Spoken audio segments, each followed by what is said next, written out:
Hey gang, this week's episode is brought to you by 417 Helmets. It's collectible helmets and more. Mini football helmets from just about every dead and forgotten football league you've ever heard of.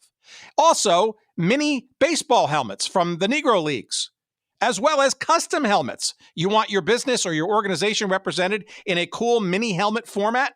Hey, check them out. 417helmets.com. Promo code GOODSEATS for 10% off all of your purchases. And now, here's our show. Last weekend, the moment everyone in the United States Football League was waiting for. George Allen returned to the nation's capital and returned to the football field. Not just any football field, but RFK Stadium. Don't believe that banner. He's 42-10-1 there. It was an emotional experience for me because I wasn't just a Redskin coach. I had my heart and soul in the organization and the city. And I became emotional a couple of times a day on the sidelines playing the national anthem. But I'm very proud of my team and the staff and the organization. We played like pros. We didn't make many mistakes, and we beat a good football team. This league is for real. The Chicago Blitz is for real. The league is going to go and be successful and expand, and there'll be expansion after that. Anyone that doesn't think that has ulterior motive. America. This league is good for America, and football is a sport that is made for television. I may have changed because I'm not in this new league. I can't let little things bother me. I used to have the expression that no detail is too small, and I still believe that. But the other day we went to practice with 50 players and coaches and everything. We didn't have any footballs, you see, so that would have bothered me. But I thought, well, that's every day there's some little thing like that happens, and I know until we get better organized, we just roll with the punches. Welcome to Good Seats Still Available, a curious little podcast devoted to exploring what used to be in professional sports. Here's your host, Tim Hanlon.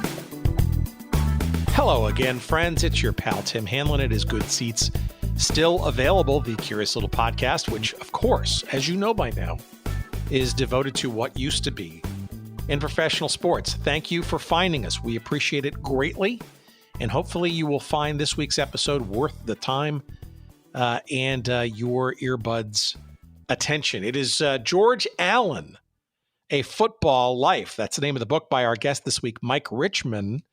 And if you don't know who George Allen is, well, shame on you. He's clearly one of the most intriguing football coaches in NFL history. And intriguing is both in a positive and a not so positive light. A very curious figure, this George Allen. And you heard him there on that clip as the Wayback Machine took us to, I guess it's the late winter, early spring of 1983, ESPN being the place where you heard or saw that little featurette. And that's George Allen and the Chicago Blitz. Remember them, of the USFL, returning for the first time to Washington, D.C. to play the Federals. Remember them. And a return to RFK Stadium where during the bulk of the 1970s, George Allen was patrolling the sidelines of the Washington Redskins, the team now known as the Washington Commanders for various reasons, also explored on this show in previous episodes. So you can look that up. But the Over the Hill Gang and John Riggins and all these kinds of stories about that team in the 1970s and in his first year there, 1971, winning the Coach of the Year in the NFL, George Allen did. But kind of a hint at sort of the dichotomy, I guess, of the man, George Allen. Not only a brilliant football mind, but a perfectionist, often to a fault sometimes, as to why his belief in like I said, the Over the Hill Gang was sort of the not always a positive sort of appellation for a team comprised of arguably aging veterans. But he liked veterans, George Allen did, because he felt they brought expertise and experience into the mix where perhaps younger players may have not been as grizzled and focused, shall we say. But this is a story not just of his time in Washington in the NFL, but the LA Rams play a significant role in the story of George Allen on a number of different occasions. In the beginnings of his pro career, coming out of college in 1957, before he went off to work under the tutelage and sometimes, frankly, under the thumb of George Halas, Papa Bear, the long-standing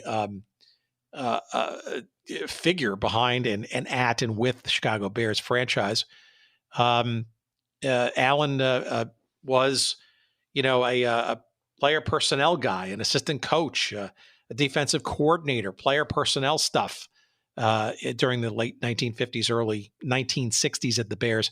But he went back to the Rams as a head coach in 1966 and then left for the Redskins in 1970, and then went back to the Rams again in 1978 for a brief cup of coffee. And we'll get into that conversation, that situation in our conversation. It was a preseason only time there, and we get into the reasons why. But all of that, obviously, a prelude to his time with the Blitz and then the Arizona Wranglers.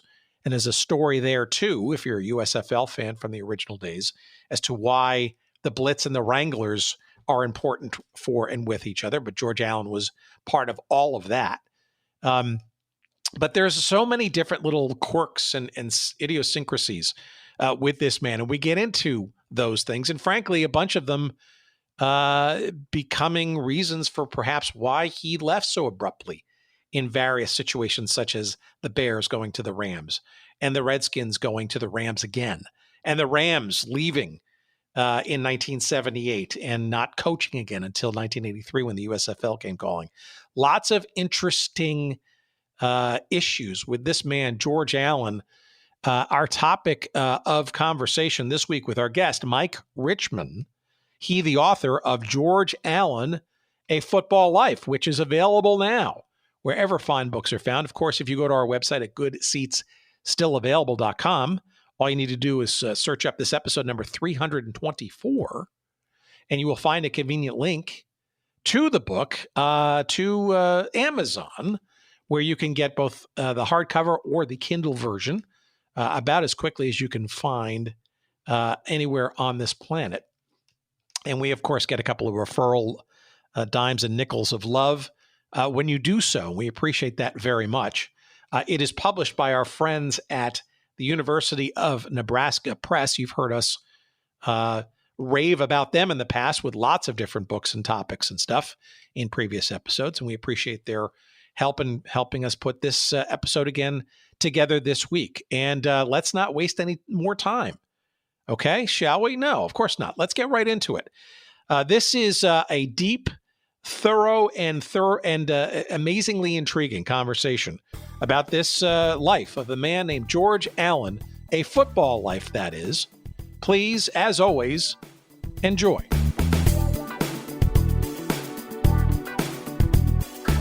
Let me just start by asking, where and how do you come into this story of George Allen? Why the interest?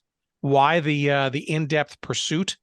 And maybe tell us how it sort of comes about in the production process. Sure, Tim. And thank you very much for having me on the podcast. Very happy to be here and tell the story of George Allen and why I embarked on writing a biography on him. First, I grew up in the Washington, D.C. area, and I first became attached to the Washington Redskins, I'd say in a really true, very, very close way in 1971 when he came here to coach the Redskins. And I was 10 years old at the time, and I became just a diehard Redskins fan. Starting with that season, I would just live and die by how well the team did on a given Sunday. And he coached the Redskins through 1977, took them through a very, very successful period, 5 playoff appearances, and he took them to their first Super Bowl appearance in 1972, Super Bowl VII, which they did not win. They lost to the undefeated Miami Dolphins that year. But through that whole period, I became a really staunch Redskins fan, and I got to know George Allen as the Redskins coach, and some of his players, many of his players, I should say, I looked up to, and I could,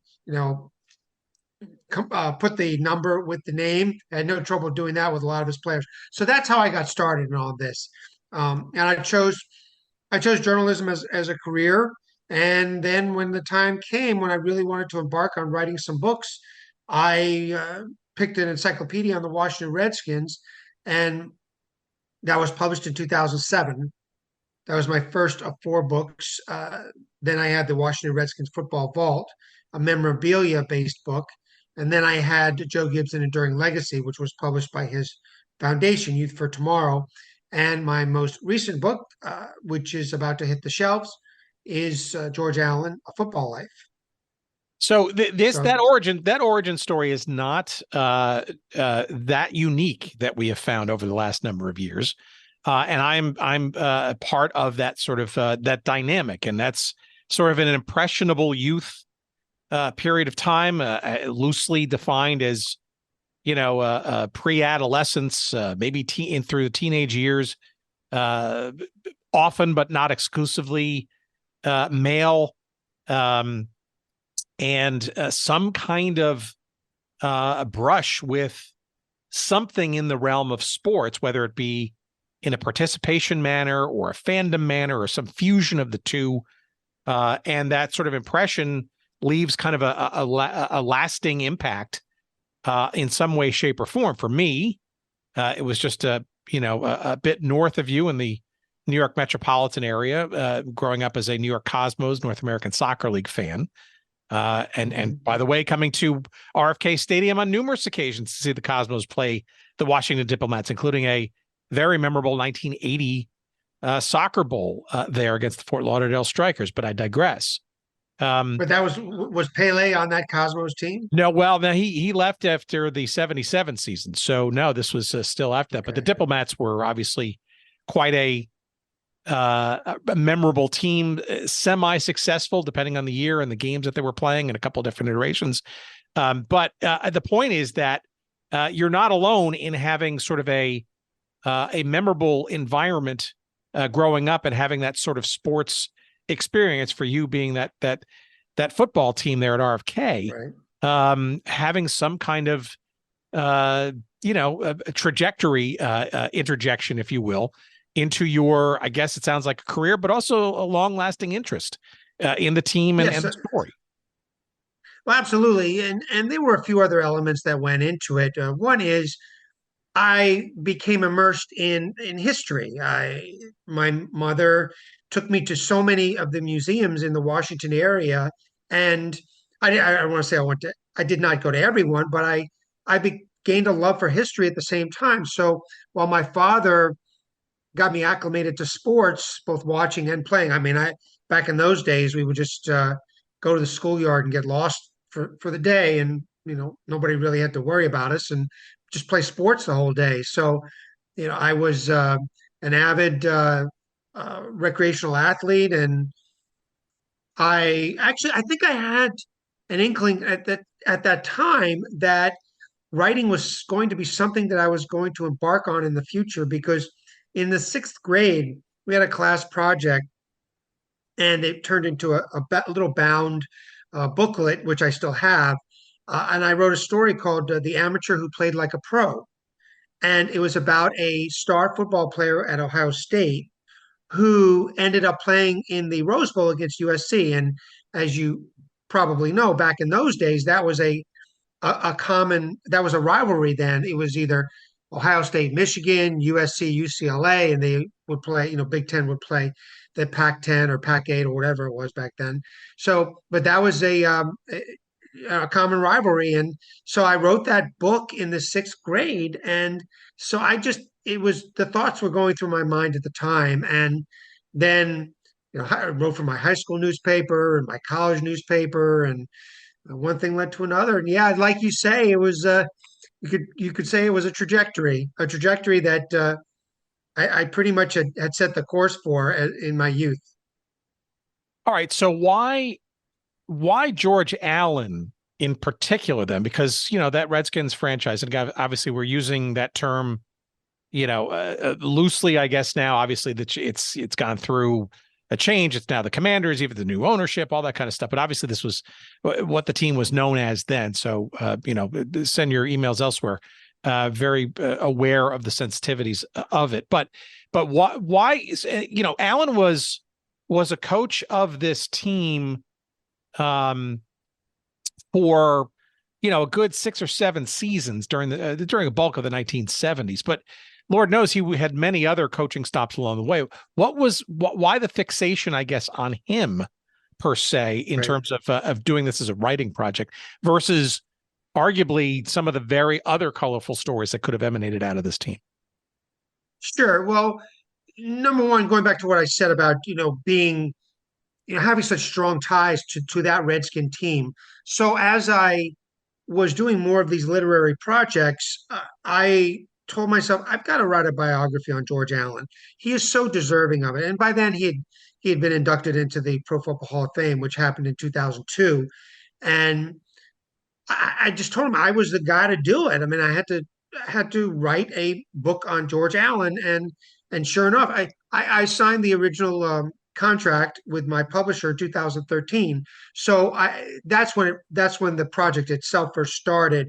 I didn't really dive into the writing of it until a few years later. I had so many other things that were consuming my time, but I felt that I was the person to do it, and I wrote the definitive biography on George Allen. He was the coach.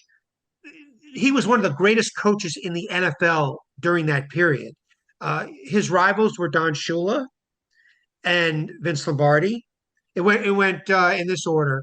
In his By the end of his career, it went Tom Landry of the Cowboys, Don Shula of both the Colts and Dolphins, but Allen played him more when he coached the Colts, and then Vince Lombardi was, I would say, Allen's third greatest rival.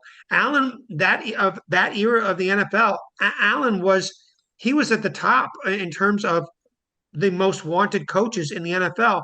When he was fired by the Los Angeles Rams uh, for a totally mystifying reason after the 1970 season, he was the most wanted coach in the NFL. I mean, at least 4 or 5 teams wanted to hire him at that point.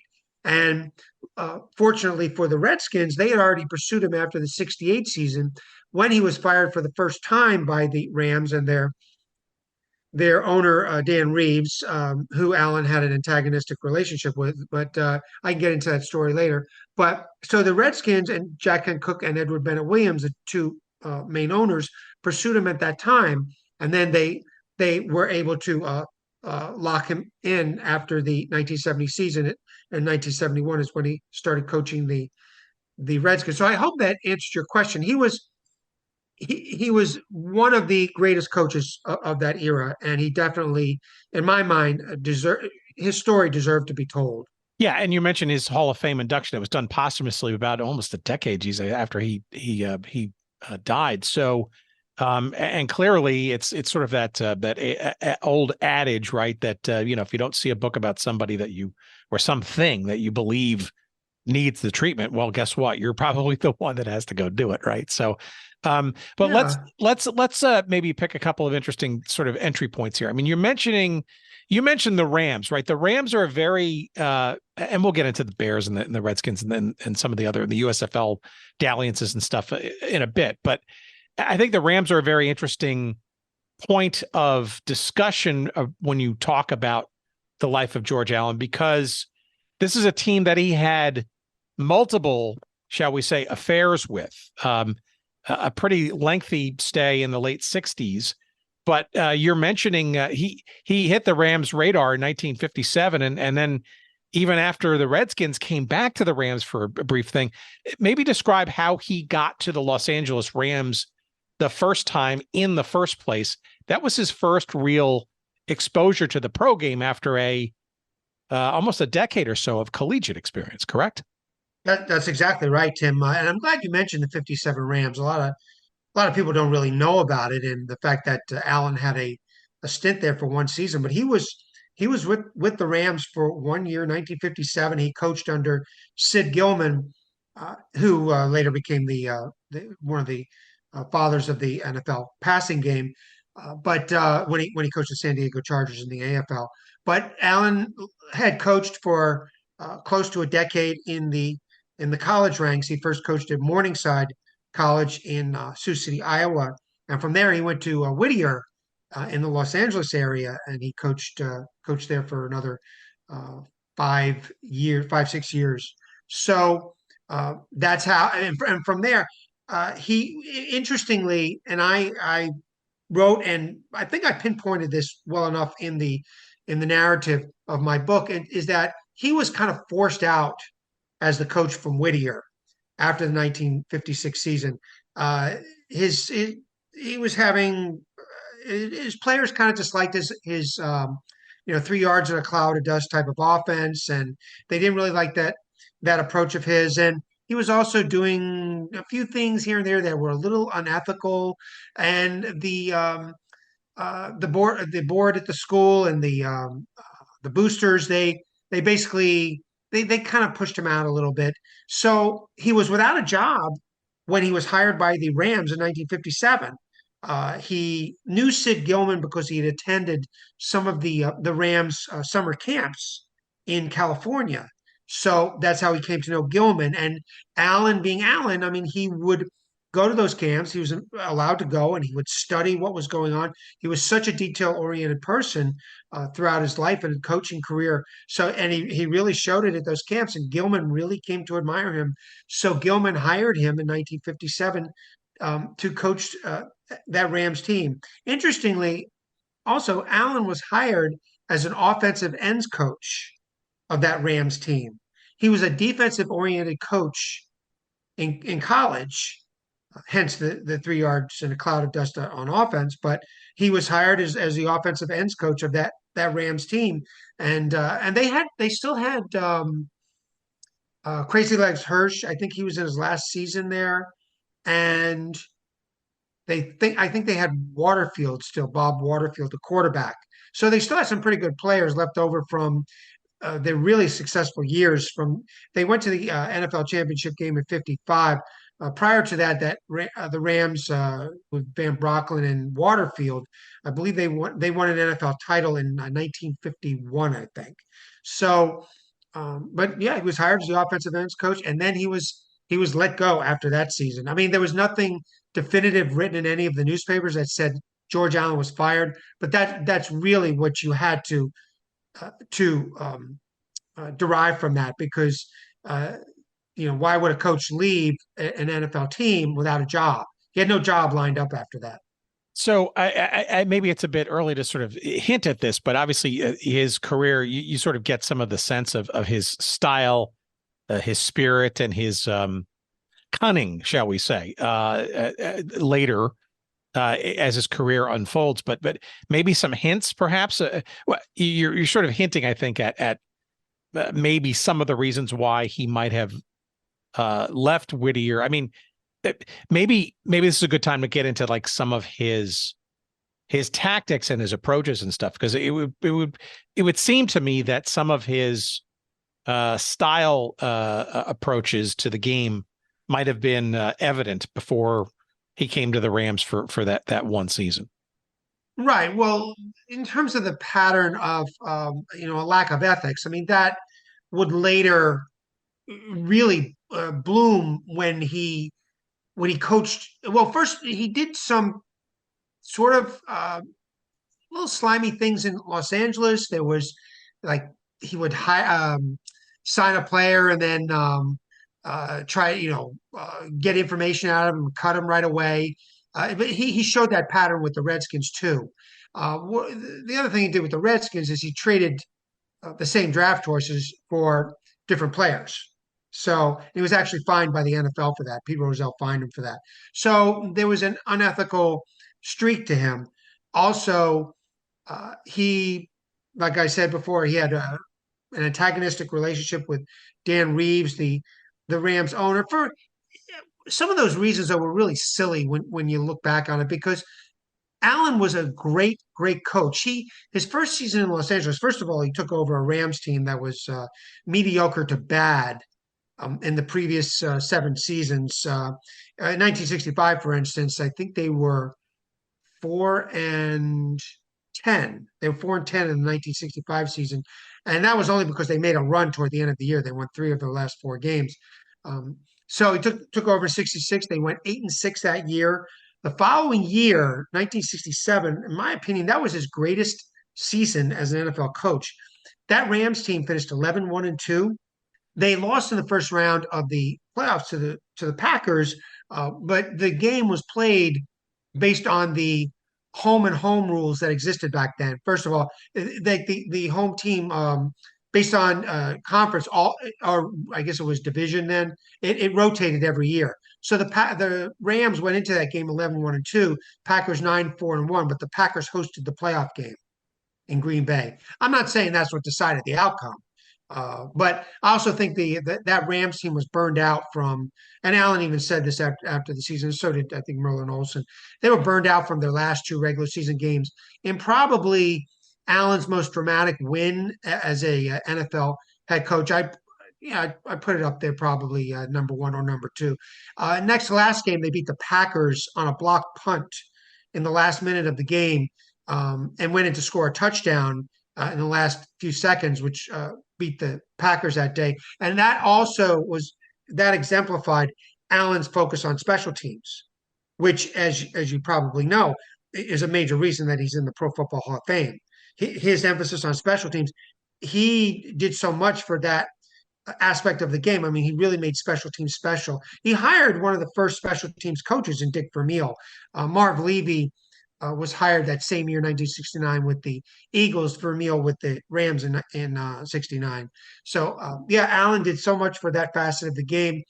And then the last regular season game in 67, he beat a mighty Colts team, a powerhouse Colts team, and that got that Rams squad into the playoffs that year.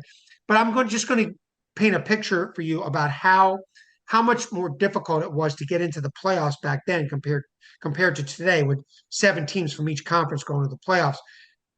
That Colts team that the Rams beat in the last regular season game of 67 also finished 11-1-2 and did not go to the playoffs. That's how difficult it was to get into the postseason back then. So, conversely, if Allen coached today, he would be guaranteed a playoff spot every year. And in his coaching career, he went to the playoffs in 7 of his 12 coaching seasons. Today, he'd get into the playoffs every year, based on the 7 teams per conference going to the playoffs. No, I mean, you look at his overall win-loss record in the NFL, just in the NFL. I'm not talking about USFL and that kind of stuff, but or college. I mean, he had a winning percentage of over 700. The playoff record, I think it was like 9 playoff games that, it was like 2-7, but win-loss, it was 116-47 with 5 ties. I mean, that's a pretty dominant approach. And look, I didn't mean to sort of go full negative on you in terms of some of his tactics, and we'll get to some of those in a couple of minutes. But this was a guy even early on in 57, 58. He was regarded very highly, especially by George Halas, who hired him for the Bears the following season. I'll let you get into that in a second. I guess for his, this guy was thorough, very attention oriented, attention to detail oriented. He was almost methodical, I think, in terms of his approach to, I'm guessing, tactics and plays and all that kind of stuff on both sides or all sides of the ball. Oh, absolutely. Methodical is a great way to put it. I mean, he was so detail oriented. He was a perfectionist. He had to know everything, not only about his own team, he wanted to know everything about the opposing team. As the saying goes, he wanted to know his opponents better than they knew themselves. He wasn't the first 24/7 coach, but he was a workaholic. He would sleep in the office. Here in the DC area, we know that Joe Gibbs slept in his office in the 1980s and early 90s when he during the glory period. But George Allen did the same thing. I mean, he barely saw his family during the regular season. So it's also about George Allen. He would put football up there first before family and God. I mean, he advertised it. So football was first in his life, and he was that was his focus. And eating wise, he would eat food that was very easy to swallow because he didn't want to waste time chewing. That sounds probably ridiculous to a lot of people, but that was George Allen. The ice. That's why his nickname was Ice Cream. It was easy to swallow. He would pull off the ends of bread as well, so he didn't have to chew the that part of the bread. What was the sort from what you were able to determine? What was the driving force behind that kind of mentality? I think he was a fanatic from his youth, from his adolescence, teenage years, and then into his 20s, in terms of wanting to he had a type A personality. Okay. He grew up during the Great Depression. So that's when he first developed his work ethic. And then he really honed that as the years went on. Uh, so that's when it all started. He had that type A personality, that drive, that motivation that you need. And there was also the creativity in terms of how like you used the word cunning before. He certainly had it. And let me give you an example.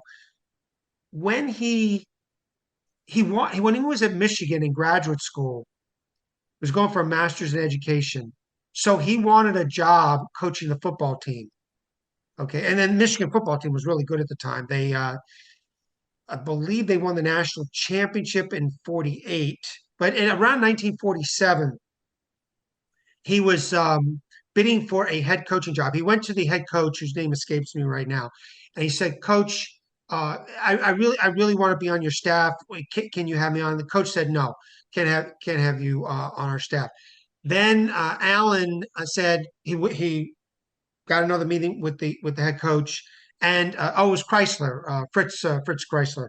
He went back to him. He said, "Coach, I want to pay you to allow me to coach on the team. I'll pay you $50 a week if you allow me to coach on the team." That was part of his stipend. He was getting some type of stipend or some type of allowance for going to Michigan.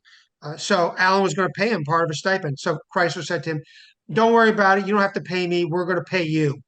We're going to make you an assistant coach on the lightweight team, the 150-pound and under team," which was formed just that year.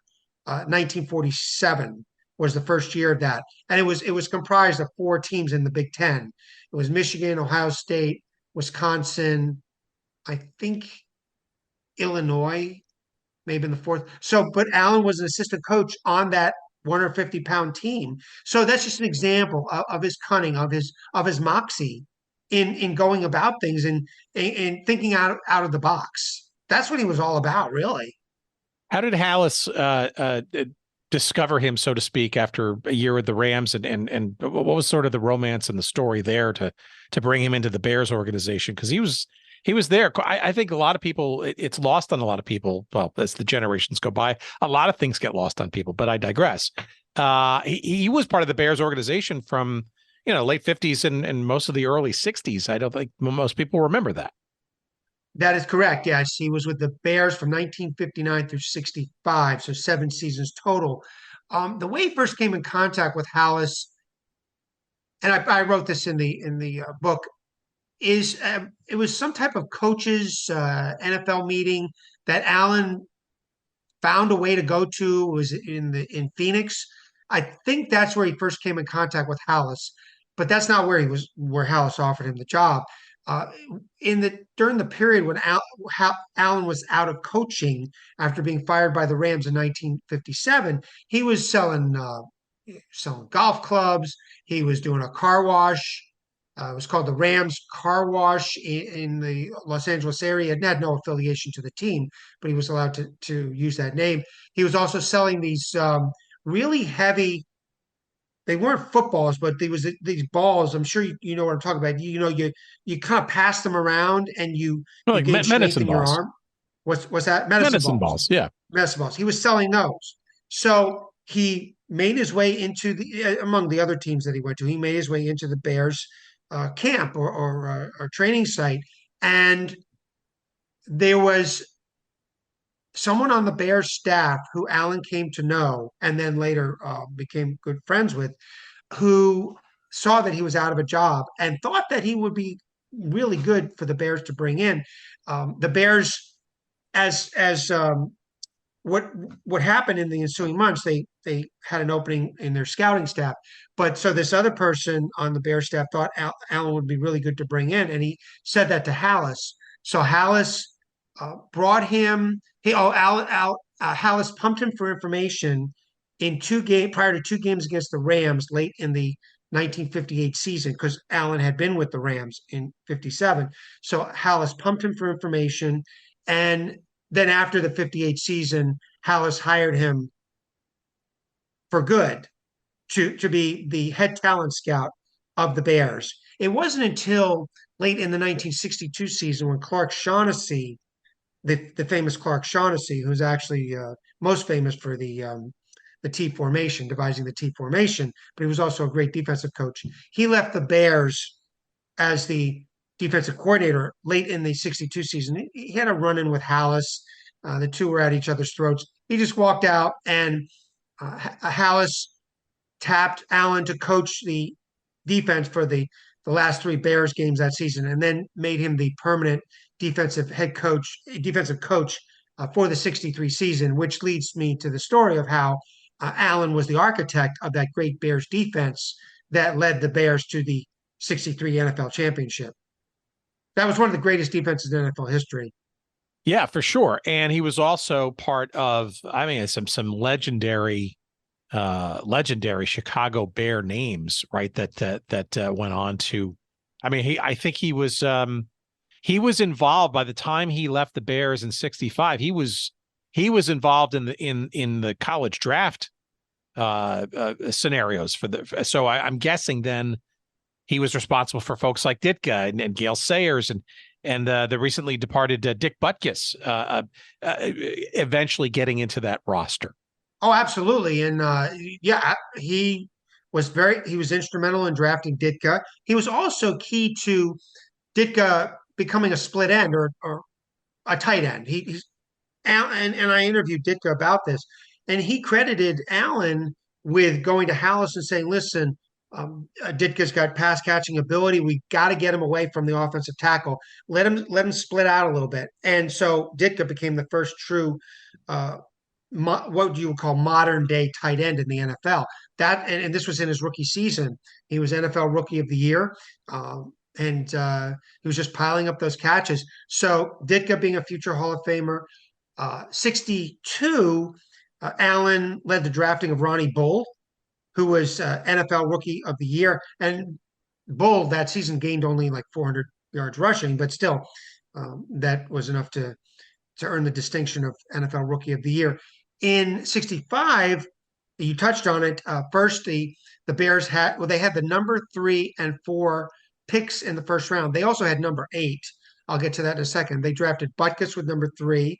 They drafted Sayers, number 4, both of whom were first ballot Pro Football inductees, and many people say that is the greatest or one of the greatest drafts in NFL history. I would have to say one of the greatest, the '74 Steelers draft, which landed them 4 future Hall of Famers, and then they signed Donnie Shell as a 5th future Hall of Famer. I think that was the greatest of all time. And then back in the '65. So with the 8th pick, Allen led the drafting of a guy named Steve DeLong, who was an offensive tackle. DeLong opted to play for the San Diego Chargers in the AFL. Back then, the 2 leagues were still competing for players. It wasn't until the following year that they agreed to have like one whole draft involving all of the AFL and NFL teams. So DeLong agreed to play for the San Diego Chargers in the AFL. He was a 2-time Pro Bowler. So if you add him to the Bears mix that year, that makes that draft totally insane. I mean, Allen was one of the greatest general managers in NFL history. That's certainly a fact that gets lost on a lot of people. I mean, he had a tremendous eye for rookie talent, which leads me to say that I asked Bruce Allen, his son, what was it about your father? I mean, he had such a keen eye for rookie talent, drafting these future Hall of Famers, great players like Ronnie Bull, DeLong, whatever, going after free agents like Roosevelt Taylor defensive back at Grambling. Allen found him and then signed him as a free agent. Roosevelt Taylor had 9 interceptions in that 63 season, which tied for the league lead. And yeah, Allen found him, signed him as a free agent. So I asked Bruce Allen. So he had this eye for rookies as the talent scout for the Bears. Then in the NFL, he focused so much on veterans. Why that disparity there? What led to that? And Bruce said, well, it had to do with the fact that when he got to the NFL, the coaching, the pressure on the coaches was really building at the time. And we're talking 1966. It wasn't like it is today, but the coaches were coming under a lot more pressure to succeed early on. So that's why Allen went after the veterans. He thought veteran players could deliver those wins much faster than rookie players, which is a major reason that Allen had that great 67 season, the 11-1-2 season. He had some great veteran players on that team. He had, first of all, he inherited the fearsome foursome, Merlin Olsen, Deacon Jones, Rosie Greer, Lamar Lundy. Greer he tore his Achilles in the 67 preseason. So Allen being Allen, I mean, he had this Rolodex of veteran players that he wanted to go after. He traded for Roger Brown, the great Detroit Lions defensive tackle. So Roger Brown he replaced Greer as one of the fearsome foursome, and the defensive line just kept rolling along. That was George Allen. He knew of these. Again, that's another example of his workaholic nature and his attention to details and knowing who was available. You didn't have a computer system back then, okay? He had all this written out, all this in his handwritten charts. Who was available for acquisition? And Roger Brown was out there. As Brown, in an interview, told me, I was there for the taking, and George Allen found me.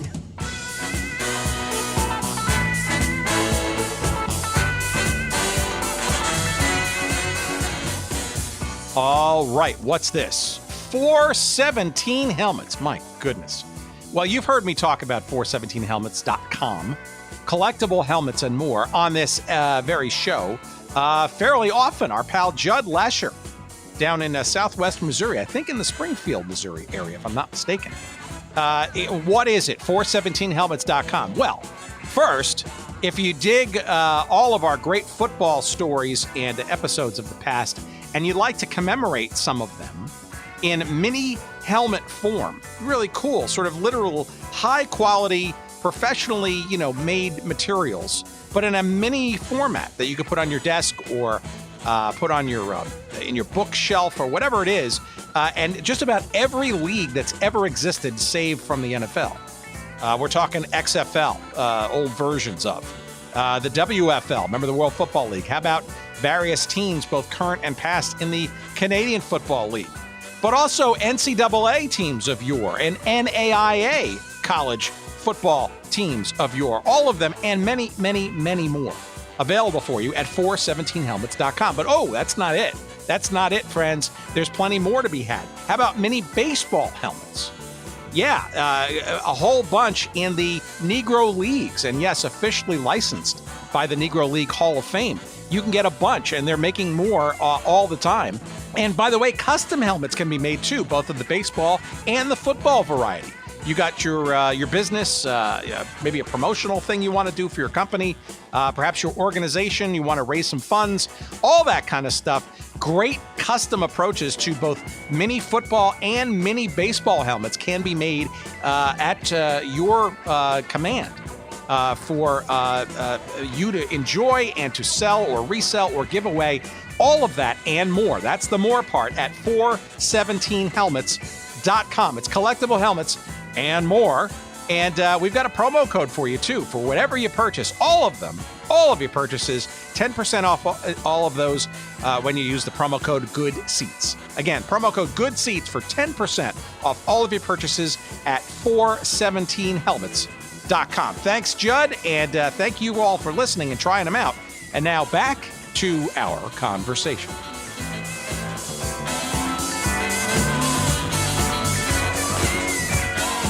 Tell me about his departure from the Bears. Did from what you could tell, did Halas essentially promise Allen that he would get the head coaching job? And maybe Allen just got a little too itchy to get going with that and knew he wasn't going to get it, especially given the Bears were doing so well, arguably because of Allen's draft picks and all that kind of stuff. It sounds like Halas didn't want to give up the ropes too quickly. I think that is correct. I think there was a jealousy on the part of Halas. According to the Allen family, Halas made a verbal promise to George Allen that he would succeed him at some point. Well, after the 65 season, well, the Bears had a pretty good year in 65. They went 9-5. They didn't make the postseason. But Allen was getting antsy. I mean, he knew he was head coaching material, and he knew he was wanted by a lot of teams. After that 63 season, he was a hot commodity in the NFL.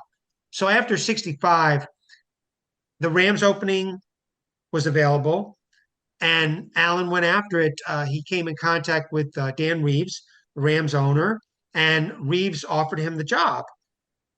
So George Halas wouldn't let him go. Halas was upset. He thought that Allen went behind his back in speaking with Dan Reeves, and Halas took him to court. He filed a civil suit in Cook County Circuit Court in the Chicago area and said Allen was in breach of contract. And I did have a copy of the contract, and it said that Allen had access to material, sort of like what we call classified Bears material that Halas didn't want other teams to have access to. So Halas felt that Allen was in breach of contract by wanting to go to another team because he had access to that material. That was the basis for the lawsuit. A judge did rule in Halas's favor, but Halas dropped the lawsuit, dropped the victory, and said, George Allen, you're free to go to the Los Angeles Rams. At the same time, there was a very kind of frosty handshake in the courtroom at that time. Allen stretched his arm out, but Halas barely reciprocated. And so from that point on, Halas knew he was never going to hire George Allen again. Case in point, when the Bears job came open after the 81 season, Halas hired Mike Ditka. Allen actually inquired with Halas about that job, but Halas had no interest in him at that point. Halas just held a grudge for him for years to come and never would hire him again. I think it was for reasons of jealousy that he didn't hire George Allen at that point, but there were players on that Bears team that were very, very disappointed. They were disappointed that he wasn't hired, that Halas didn't step down after the 63 season and hand over the coaching reins to Allen. And Ed O'Bradovich, I remember interviewing him about this, and he said it was time for George Halas to be put out to pasture. His coaching day had come and gone. I mean, he'd been with the Bears organization since their inception in 1920. He was part of the group of NFL. He wasn't an NFL owner at that time, but he was present in the Hupmobile showroom in Canton when the league was initiated in 1920. So he had been with that organization forever. So, but Obradovich and a number of other Bears players thought it was time for George Allen to take over the head coaching reins of the team. Well, there's an irony there too. In 67, I mean, Allen became coach of the year with the Rams, right? I think they went 11-1-2 that season. And I think it was the first time they had made the playoffs in, I don't know, 12, 15 years, something like that. And right, well, since 1955, since they went to the NFL championship game in 1955, which they lost to the Cleveland Browns that year. Yeah, I don't know the answer to this, but did the Rams play the Bears that year? And if so, there must have been a bit of tension across the sidelines. They definitely played them in 66. I believe they split that year. They played them twice. I'm sure they played them in 67 as well. I don't have the schedule right in front of me, but I'm sure they played them in 67. Any incident? That was actually the first. Let me just say that was actually the first year of the 4-division NFL. You had the Coastal, the Anyway, four divisions. You had the two conferences. You had the Eastern Conference, you had the Western Conference. Interestingly, the Baltimore Colts were in the Coastal Division with the Rams. That's why the Rams and Colts played each other twice that year. Well, I'm just curious as there must have been some iciness there, maybe in the handshake or maybe lack thereof, and that kind of stuff. This, I mean, and this is a guy clearly on the ascent when obviously Hallis was sort of in his twilight. Oh, absolutely. Allen was the hot coach at the time, and particularly after that '68 season when Reeves fired him for the first time for another just mind-boggling reason. Allen had three winning seasons in his 3 years of coaching the Rams, and Reeves just didn't like some of Allen's ways, such as high spending with the veterans. I mean, that was the first sign of Allen offering big bucks to veteran players. Reeves didn't appreciate that at all. So Reeves fired him after the '68 season. And in one of the surreal moments in George Allen's coaching career, Allen called a press conference at a ritzy Los Angeles hotel right after that firing, and 20 of his Rams players showed up for that conference. Merlin Olsen, Deacon Jones, Roman Gabriel, Ed Metter, a number of his other veteran players. They said, we've been around here for a while. We finally have a winning coach. If George Allen is not rehired as the Rams coach, we're quitting. Reeves rehired him 2 weeks later. Although he did say that the press conference and the players threatening to quit was not the reason he rehired him, but you have to believe that that was the major reason, if not the sole reason. So, I mean, would you consider him then? I guess the term that would immediately come to mind for that kind of situation is was he a player's coach, or what was it about him that those players, maybe those veteran players is the answer, saw in Allen that they would go to that kind of length publicly to defend him and support him? It was for the reason that it was the first time a lot of them had a winner. I mean, they were just horrible in the previous years. I mentioned that 4-10 season in '65. There were other very just totally pathetic teams in those early '60s to '65. Even I should say starting in the late '50s and then through the mid '60s. They were not competitive at all. I mean, they were the type of team that opponents would look at as a scrimmage on their schedule. They were that bad. But when Allen came there, he inherited a lot of great players. I mentioned the fearsome foursome. There were some really good players on that defense. But what Allen did is he disciplined that team. They were really a lazy team. They were a partying team. They would stay out late and hit the LA nightclubs or whatever. Allen, he didn't tolerate any of that. Okay, he had these long 3-hour practices in the hot, Southern California temperatures, and the players hated it. I mean, for lack of a better word, they were called those practices were a bitch to them, and that's they would say that. And so, for instance, Deacon Jones, he was very undisciplined as a player prior to Allen's arrival. Even though he was a member of the fearsome foursome, it wasn't until Allen got there and really unleashed him as a pass rusher. I mean, he had plenty of sacks before Allen arrived, but Allen unleashed him and also held him in high esteem and showed him a lot of respect. And Deacon Jones really appreciated that. And the two became very close over the years. Allen was his presenter when Jones was inducted into the Hall of Fame in 1980, and Deacon Jones gave the initial speech when Allen was inducted in 2002. So Allen became very close with him, and also the Allen family became very close with Deacon Jones, who was a pallbearer at Allen's funeral in January of 1991. So, but Allen really he disciplined not only Jones but the rest of that team. Those were long practices, and the play. So, in answer to your question, that's what the players really appreciated about them.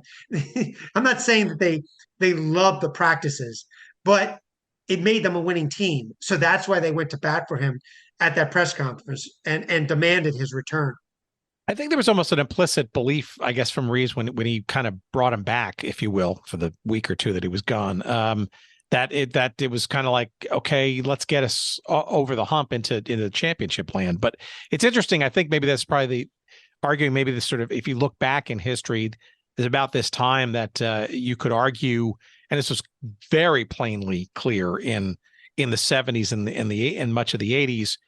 The times that the Rams were decent, they win a division championship here and there or on a fairly consistent basis. They constantly and chronically underachieved in the playoffs and never really got to that mountaintop, despite a number of seasons where they were, if not competitive, almost expected to kind of maybe that be a year to maybe actually do it. Right. Well, in the 70s, they were one of the best teams in the NFC. They played in the NFC Championship game 2 or 3 times, and they made the playoffs quite a few times. Well, every season under Chuck Knox, who coached them from 73 through 77, a total of 5 seasons, but he could never get them into the Super Bowl. And so Carroll Rosenblum, then the Rams owner, he let Knox walk after the 77 season. It wasn't a firing. Knox took the job with the Buffalo Bills. So that's how that job opened with the Los Angeles Rams. Knox wanted a coach who could get them into the Super Bowl. One of the things that was impeding their way into the Super Bowl is the Dallas Cowboys. Dallas Cowboys had beaten them in the playoffs and in the NFC Championship game. And also the Minnesota Vikings were in their way as well. So Rosenblum wanted a coach who had the game plan to beat the Dallas Cowboys. That is a major reason that he hired George Allen. Of course, as the story goes, Allen lasted for only 2 exhibition games in that 78 preseason, and Rosenblum fired him, which was so ridiculous in itself. All right, well, let's get to Washington, because obviously that LA's fumbling, shall we say, is Washington's gain. How does this happen? And the guy important in this conversation, you hinted at him before. This is sort of maybe one of the budding sort of sports moguls before that was a thing in various regions, and that was Edward Bennett Williams, who was the owner of the team at that point. Edward Bennett Williams was a minority owner. Actually, the owner with the highest percentage was Jack and Cook, who Allen also knew. My mistake. You're correct, of course. That's okay. No, Allen. A lot of people don't know that comparison there, but Edward. But to what you were saying, Edward Bennett Williams ran the daily operations of the Redskins at the time because Cook owned the Los Angeles Lakers and Los Angeles Kings, and the NFL had this rule that prevented like this cross ownership rule. So if you own teams in other leagues, you couldn't coach or you couldn't own or run the daily operations of the team you owned in the NFL. So Cook relinquished his voting and his running the daily operations to Edward Bennett Williams. Edward Bennett Williams, he, as the saying goes, he hired George Allen, said, George Allen will be the last coach I ever hire. And then the relationship really, they were at each other's throats after a few years.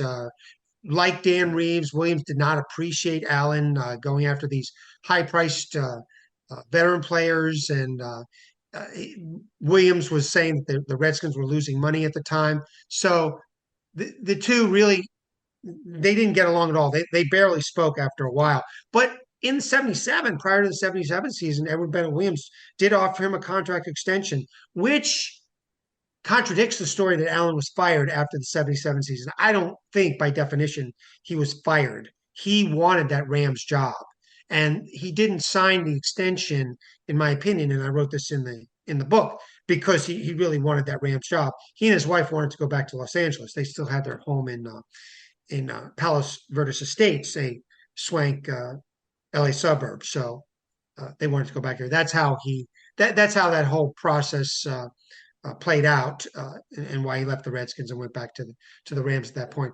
But let me give an example of how Williams thought that Allen was spending too much money. After the 74 season, Williams wrote him a memo, and I actually acquired this. I went to and there was an Allen collection in the archives at the Pro Football Hall of Fame that the family donated, and I came across this memo, and it said, you cannot keep Sonny Jurgensen and Billy Kilmer on the team at the same time. They're just making too much money. At the time, Sonny Jurgensen, I think he made $185,000 in 1974. Kilmer made 125. Back then, I mean, that was a lot of money. Even though, Joe Namath had been the first, highly paid quarterback in the AFL, making 400,000 in the 60s, but still, those payments for Jurgensen and Kilmer, that was a lot of money. So Williams said, you cannot keep both of these guys on the team at the same time. So that is why George Allen approached Sonny Jurgensen, who had been injury riddled in Allen's first 4 years, 71 through 74, and said, Sonny, I'm sorry, we're not going to renew your contract. And that's what led to the departure of Sonny Jurgensen. But that's just one example of Edward Bennett Williams saying, we're losing money. You can't keep both of these guys on the team. There were other players that Allen had acquired in 71 when he first came to the Redskins, like Maxie Baughan, I think he had played in like 2 games in 74, and that was it. He was still on the roster. And Williams said he had to go. Myron Patios, linebacker. So another interesting thing about that memo is that Williams spoke very highly of Joe Theismann, who Theismann's rookie year was 1974. And Williams thought, hey, Joe Theismann has a lot of potential. And he told George Allen, you've got to give him a chance. Give him a chance as a starter. And Ed Marchibroda, who was the Redskins offensive coach at the time, also spoke highly of Theismann. He thought that Theismann deserved a chance to be the starter on that Redskins team. It wasn't until 2 years later, 1976, that Allen first gave Theismann a chance to truly start, and then Theismann started a few more games in 77. So I actually explored this in the book. I said, what if George Allen had given Joe Theismann an earlier chance to start at quarterback? Would Theismann have developed sooner as a really good NFL quarterback? So, and would that have improved Allen's chances of going deeper into the playoffs?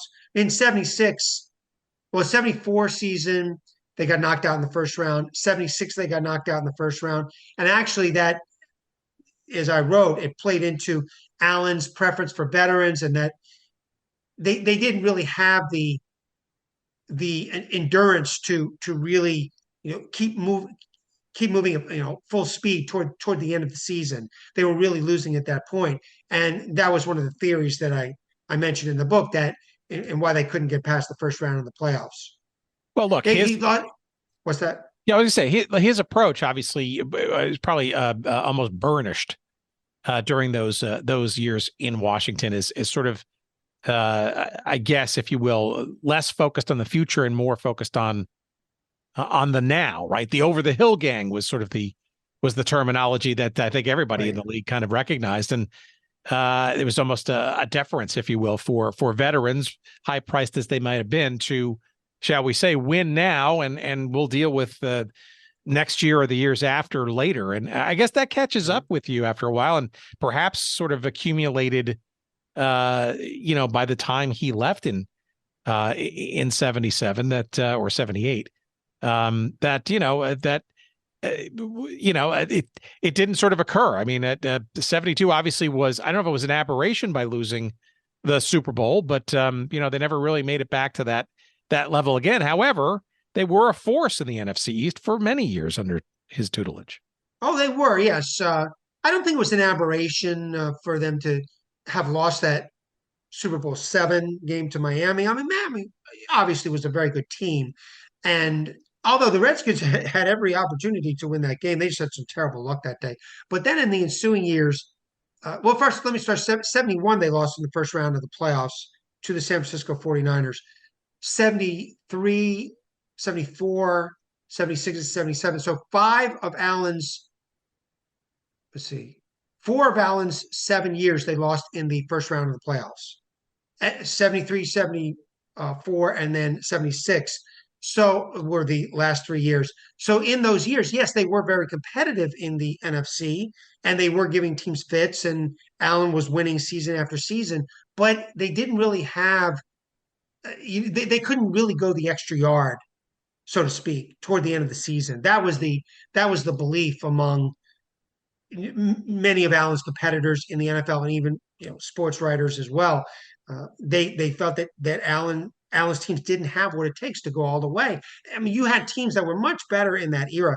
The Dallas Cowboys being one, the Steelers. Well, sorry, let me interrupt you there. That was also that was the decade really where that rivalry really came into its own, and it sounded like George Allen was almost kind of the gas tank for fueling that fire between that team and elevating that rivalry. Oh, absolutely. Well, actually, those two teams, the Redskins, Cowboys, they had a rivalry in the '60s with Sonny Jurgensen, coached the Redskins, and Don Meredith. The Cowboys, they had some very high-scoring games. They were wild shootouts. So they had a rivalry back then. It wasn't, though, until Allen came to the Redskins in 1971, that rivalry really intensified. And it was all George Allen. I mean, he had this just dislike for the Cowboys and their organization and their sort of pompous reputation. They weren't known as America's team at the time, but they still had the kind of this corporate image. He didn't like Landry. He didn't like Tex Schramm. He actually, interestingly, Tex Schramm and Pete Rozelle worked together at the Los Angeles Rams in the 1950s. So Allen always thought that because of Schramm knowing Rozelle, that Rozelle gave the Cowboy, he had favoritism toward the Cowboys in that era. And in fact, in '71, Allen's first season, the Redskins' first 3 games that year were against NFC East opponents on the road. I mean, that's unthinkable today. I mean, that just wouldn't happen. But Bruce Allen told me that was something that was concocted by the Schramm Rozelle duo, and just to set the Redskins back to make Allen look bad in his first season. But so and so happened that Allen won those 3 games, including beating the Cowboys in the 3rd game in Dallas, and then he won his 4th and 5th games in that '71 season. They started out 5-0. So, but yeah, to your point, Allen did intensify that rivalry, and he had a 10-10 record against Tom Landry throughout his career. He gave Landry a fight. Every time they played, almost every time they played, it was a battle between the two teams. And but also to the point I was making earlier, they just didn't have the younger players to go the distance toward the end of the season and into the playoffs. They didn't have the depth on their teams. And I also said, and what if Allen had dared to be bad for a season or two? What if he built through the draft for a couple of seasons? What would have happened to those Redskins teams? Would they have been any better? It's just, it's a hypothetical thing, but it's something that I wanted to explore in the book. What if he didn't have such an emphasis on veteran players? Would things have been different with the Redskins? So, it's just something to look back on. What would have happened? Could he been accused of working the team too hard, possibly, so that they weren't sort of fresh enough or nimble enough come postseason? Well, I don't know if his practices were as hard at that point. I didn't get that far in terms of my research. I don't think I had any of the Redskins players say that they were really, except for Super Bowl VII, which was one of Allen's biggest mistakes. He really overworked them in the 2 weeks prior to Super Bowl VII. They worked really hard that first week in the Washington area at their training site in Redskins Park in Ashburn, Virginia. And then after flying to Los Angeles, he still worked them very hard in the days preceding the Super Bowl. So one of the beliefs is that they were really burned out for that Super Bowl game. But generally, I didn't really get the impression from any Redskins players that he overworked them, that they were burned out because of practicing too hard. If anything, I think his practices were easier. They were long, but they were very methodical type practices. He would go over the same routines or the same plays or the same positioning time after time. He was that way, very methodical, very detail oriented. But to your point, I didn't really get that impression that the Redskins players were overworked.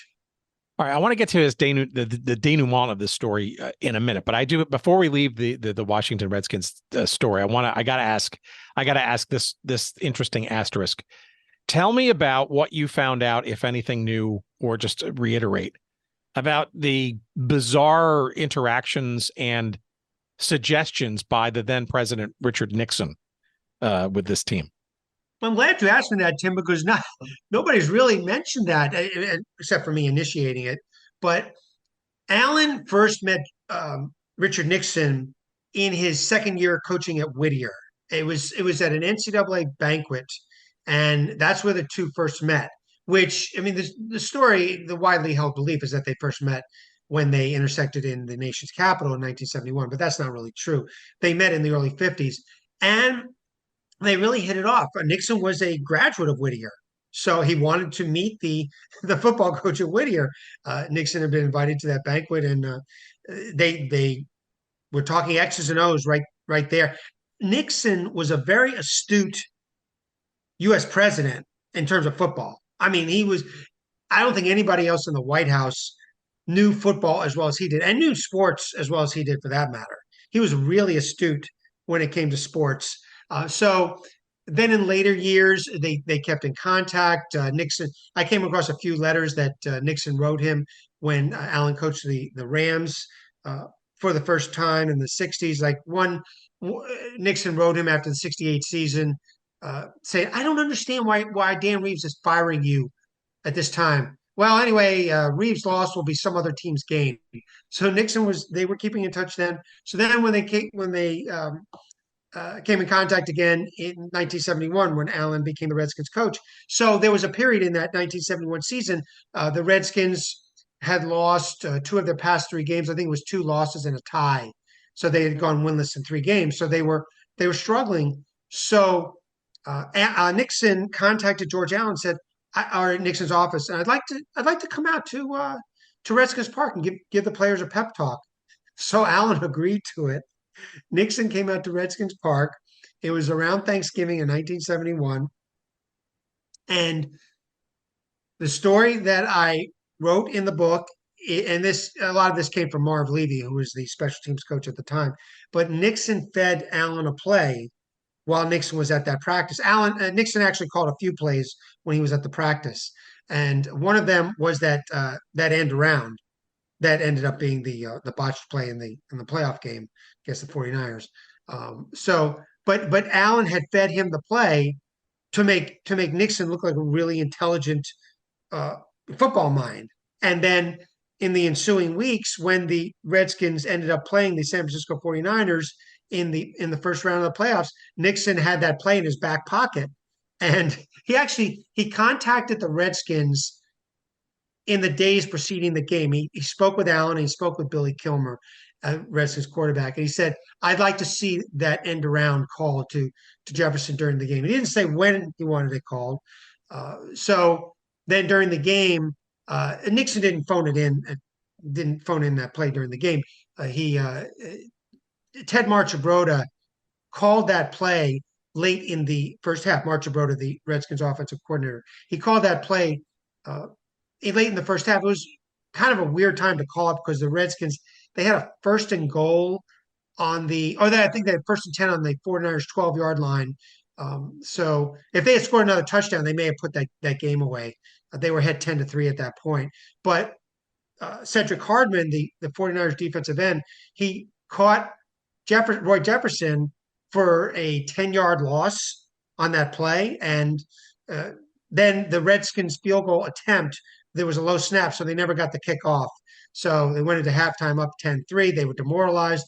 They ended up losing that game. So then in 72 and 73, they kept in touch. They actually had a phone call after a 72 Redskins win over the Cowboys. It was a 24-20 win at RFK Stadium. They had a phone call where Nixon congratulated Allen on the win, and Allen was saying like, hey, Mr. President, thank you for the call. And, the ground was trembling down there. The fans were so excited, which is one thing about RFK Stadium that was true. The stands did shake and the ground did tremble. So, and that phone call, interestingly, became a part of the Watergate tapes. I mean, it wasn't mentioned, of course, during any of the congressional hearings, but it was a part of the Watergate, the famous Watergate tapes. So It's correct. also Nixon and Allen they were both alike in many ways. They were both very industrious men. They were both very focused on their jobs. Both, very, very intelligent, astute when it came to their work. They had this antipathy for the media. Both of them despised the media. We know that about Nixon. I mean, he said it when he lost the governorship in California in 1962. You can kick, you won't have Dick Nixon to kick around anymore. So he hated the media. He hated the media. In the early 70s, when Watergate came about, he had his enemies list in the media. And George Allen was the same way. He could not stand the press. He thought they were prying. They were trying to gather intelligence on his team that they would share with other teams. So he just couldn't stand the press either. So that's part of the strange relationship, or I guess a storied relationship, however you want to characterize it, between Nixon and George Allen. Not the only bizarre relationship that Nixon had with various people in sports and entertainment, Elvis being another one, but that's a huge digression. All right, let's sort of get to the third stint with the Rams, because this was kind of an odd 1978.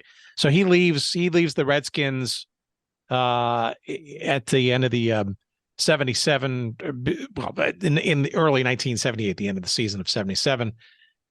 Can you briefly describe sort of the odd situation that occurred in 78? Because you hinted at it before, two exhibition games and he's gone.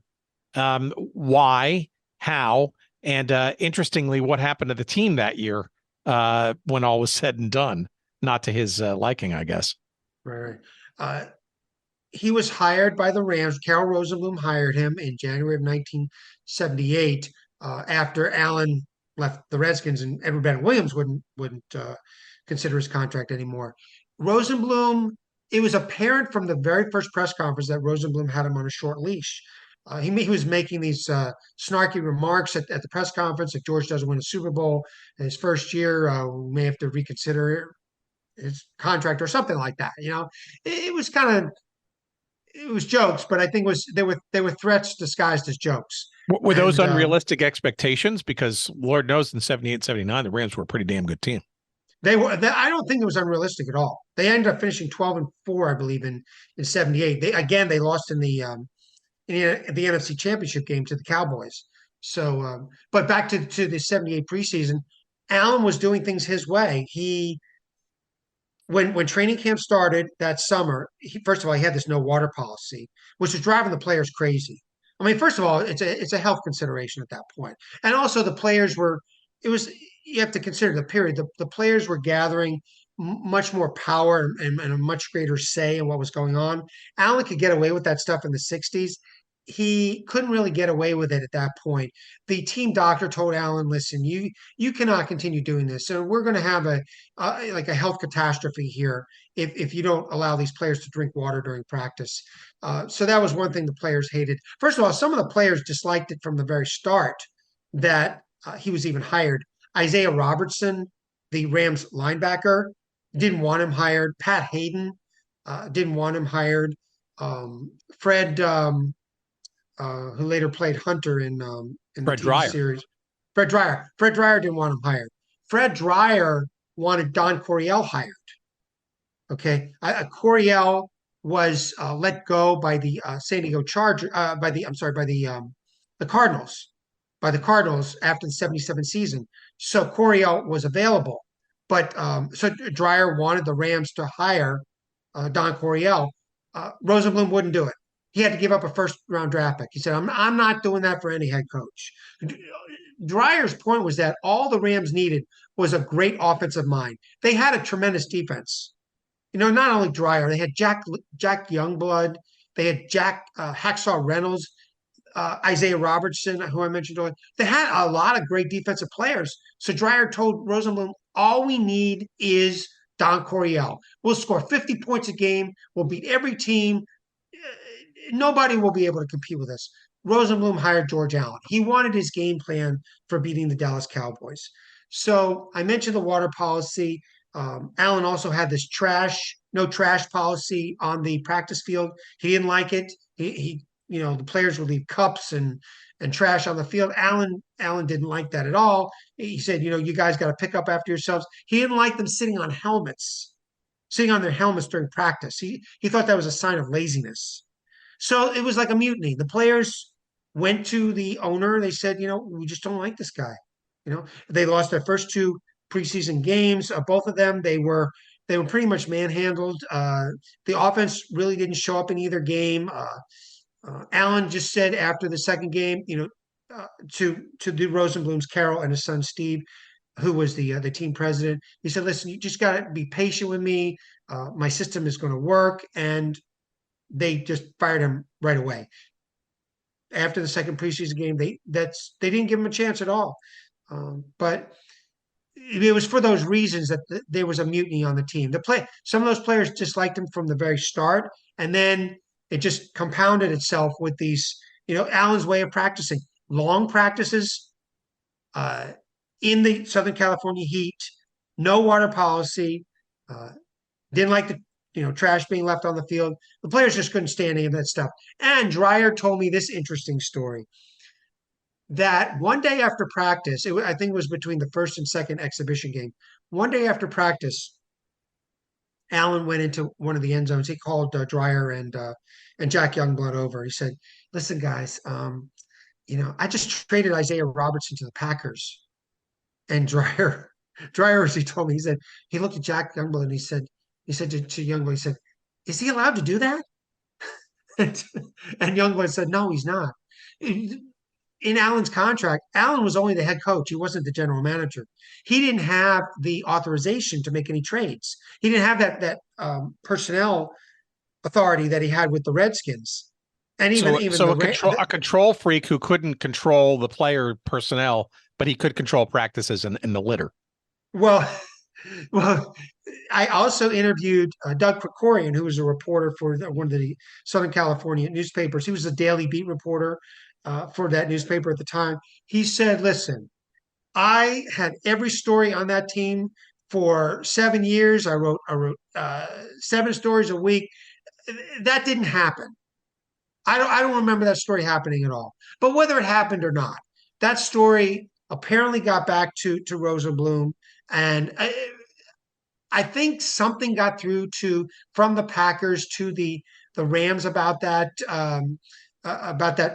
apparent trade, which was never consummated, by the way. But like I said, Krikorian denied that it ever took place, which I made that distinction in the book. But anyway, that story did get back to the owners, and for all of those reasons combined that I'm laying out, that was they just let Allen go after 2 exhibition games, and they hired Ray Malavasi, who Allen didn't like, who was apparently one of the alcoholics that was on the Rams staff, and they hired Malavasi. It ended up that Malavasi got them to the Super Bowl in '79, and then that Rams team they beat the Tampa Bay Buccaneers in the NFC Championship game 9-0. That was Doug Williams' quarterback team. They finished only 9-7 in the regular season. It was one of their worst teams of that era, record-wise. And they barely beat the Tampa Bay Buccaneers. But they gave the Steelers a fight in the Super Bowl that year. It was Super Bowl 14. If you recall, I think the Rams were up 19-17 at halftime. The Steelers came back in the second half. They just had too much firepower with Bradshaw and Swan and Stallworth. But they ended up going to the Super Bowl that year, and Carol Rosenblum actually never got to see it. He died before the '79 season in a drowning incident off the coast of Florida. All right, so lots more detail in the book, but I don't want to end this conversation without at least a couple of seconds here on what happens afterwards. Obviously, obviously he was he went to CBS to do a few seasons of calling the games in the media that he so desperately did not like, which is ironic. But you described already his rebuff by then mere owner, George Halas, for the coaching spot that opened up for the Bears in '81. Can you describe a little bit about his flirtation with the CFL and ultimately the bizarre 2 years of the USFL, both Chicago and Arizona, but arguably those teams kind of intersected in a bizarre way there too. Right. He did have a flirtation with the CFL, with the Montreal Alouettes, and he was going to become an owner of that team. But his son, George Felix Allen, later the U.S. Senator and Virginia governor, he talked him out of it. He said, the money is not good. The team is way too much in debt. This is not a good situation for you. So he never became an owner of the Alouettes. When the USFL was first a thought, which was shortly after that, after Allen dropped out of that CFL bid, the USFL became a thought, and Allen was offered to be the head coach of the Chicago Blitz, and he took it.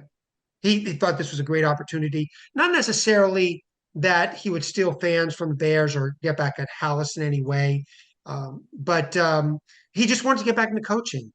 That was who George Allen was. He was a football coach, and he had been passed up by a series of NFL teams. And Bruce Allen thinks he was blackballed from the league. I think so too.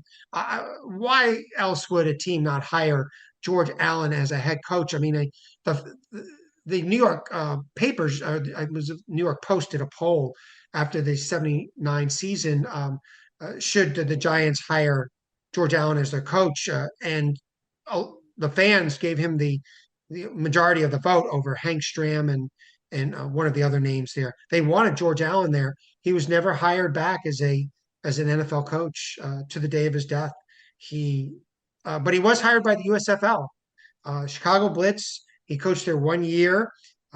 It was a 12-6 year, then 18-game season. Got them into the playoffs. They lost in the first round that year, but the following year, and I'm sure you're aware of the team swap. The Blitz swapped franchises with the Arizona Wranglers of the USFL. So the Blitz became the Wranglers. Wranglers became the Blitz.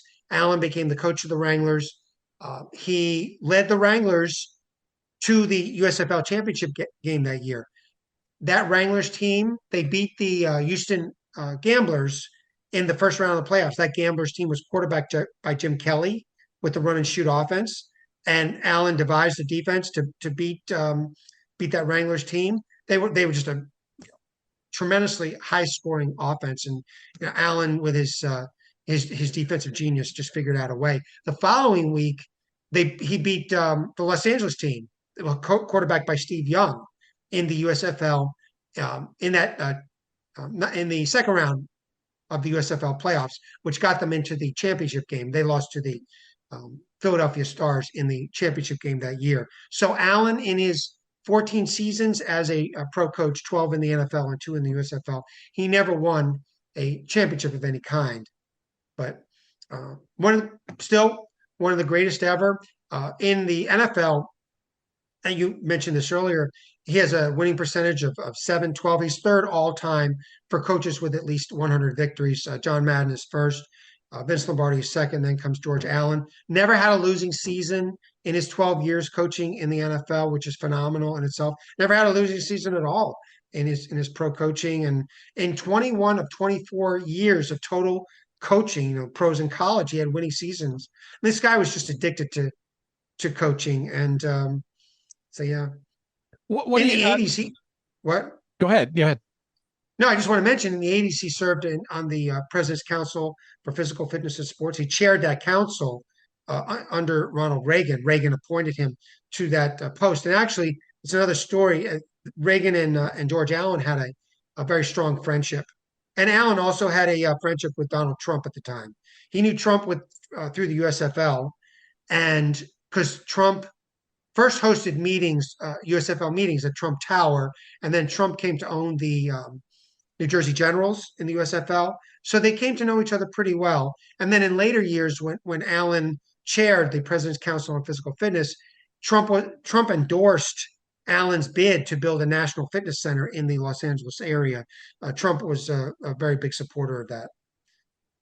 Well, and a developer in business too, right? So there's the quid pro quo there, I'm sure. But we won't go that digression for too long. Let me just ask you this one last question though. So you mentioned the theory that George Allen had been or was probably being blackballed during those years that he was in the booth, and I guess he was actively interested in head coaching roles again. Why? How? Source? What's the speculation as to potentially why he wasn't being offered these jobs? One reason is that Allen wanted to not only coach, but he wanted control of the personnel. And that was an era in the NFL when you had more and more teams hiring true general managers. The Redskins being a perfect example, they hired Bobby Beathard after the 77 season when Allen left. They hired him. Edward Bennett Williams hired a general manager in Beathard and Allen's successor in Jack Pardee. So you had that split. You had more and more teams hiring general managers, having separate duties from the head coach. Allen wanted both of those responsibilities. Another reason is that just Allen's previous antagonistic relationships with Dan Reeves and Edward Bennett Williams, owners didn't really want to put up with that. They thought Allen was too much, too difficult to control.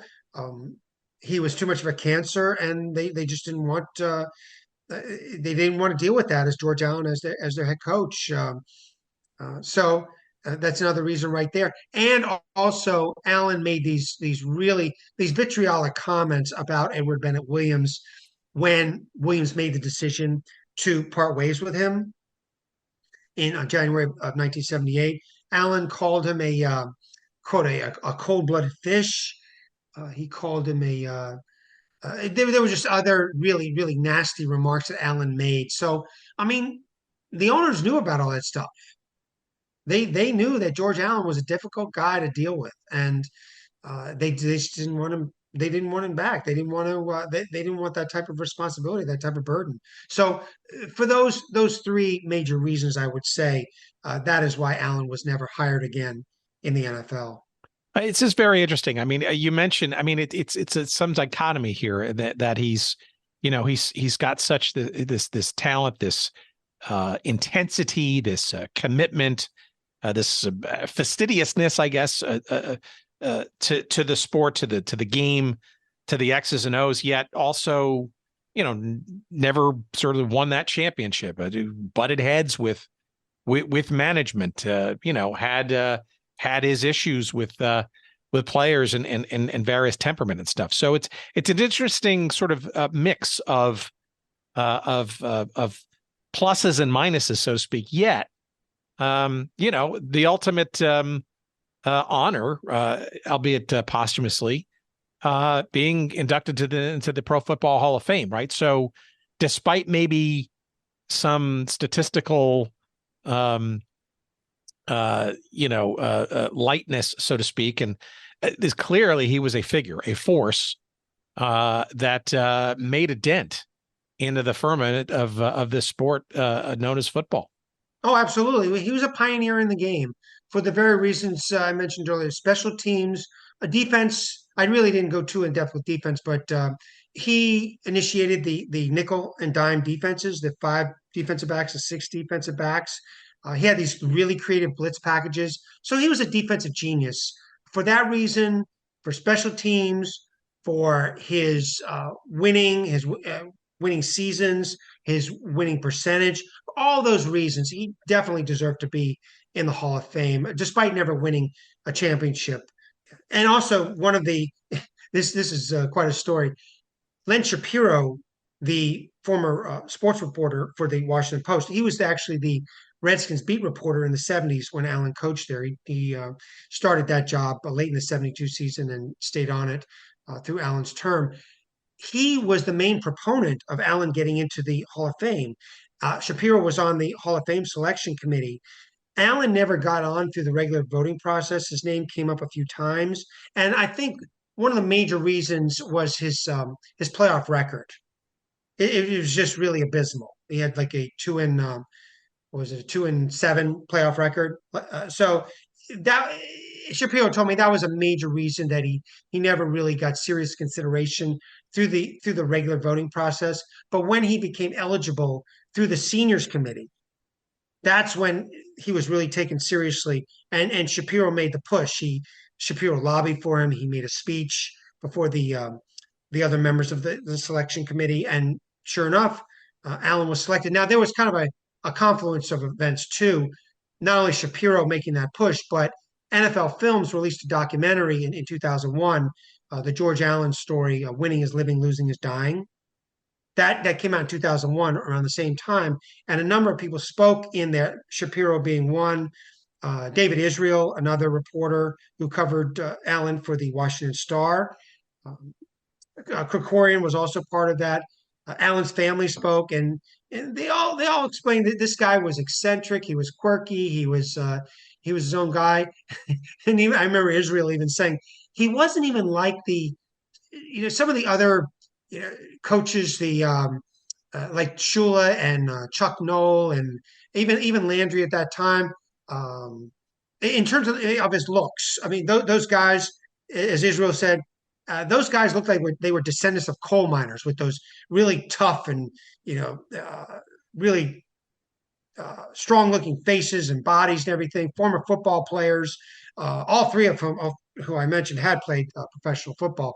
Allen wasn't that. He was this guy. He, on the sidelines, he would flap his arms. He would pull on the bill of his cap. He would he would do these really have these really quirky movements on the sidelines that he was just different than those other guys. So, and that was explained in the documentary. But basically that documentary made a strong case for him to be in the Hall of Fame as well. And certainly the induction came in 2002.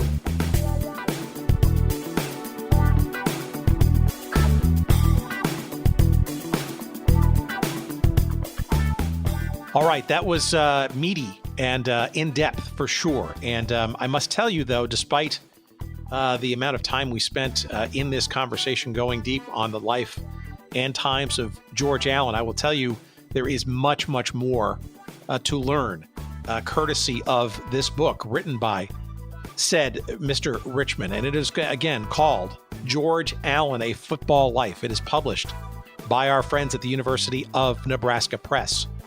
Run, don't walk to get yourself a copy. And of course, the easiest and most beneficial way, at least to us, that you can get this book is by going to our website at goodseatsstillavailable.com. All you need to do is search up our episode numbered 324, our conversation just had with Mike Richman, and you will find a convenient link to the book.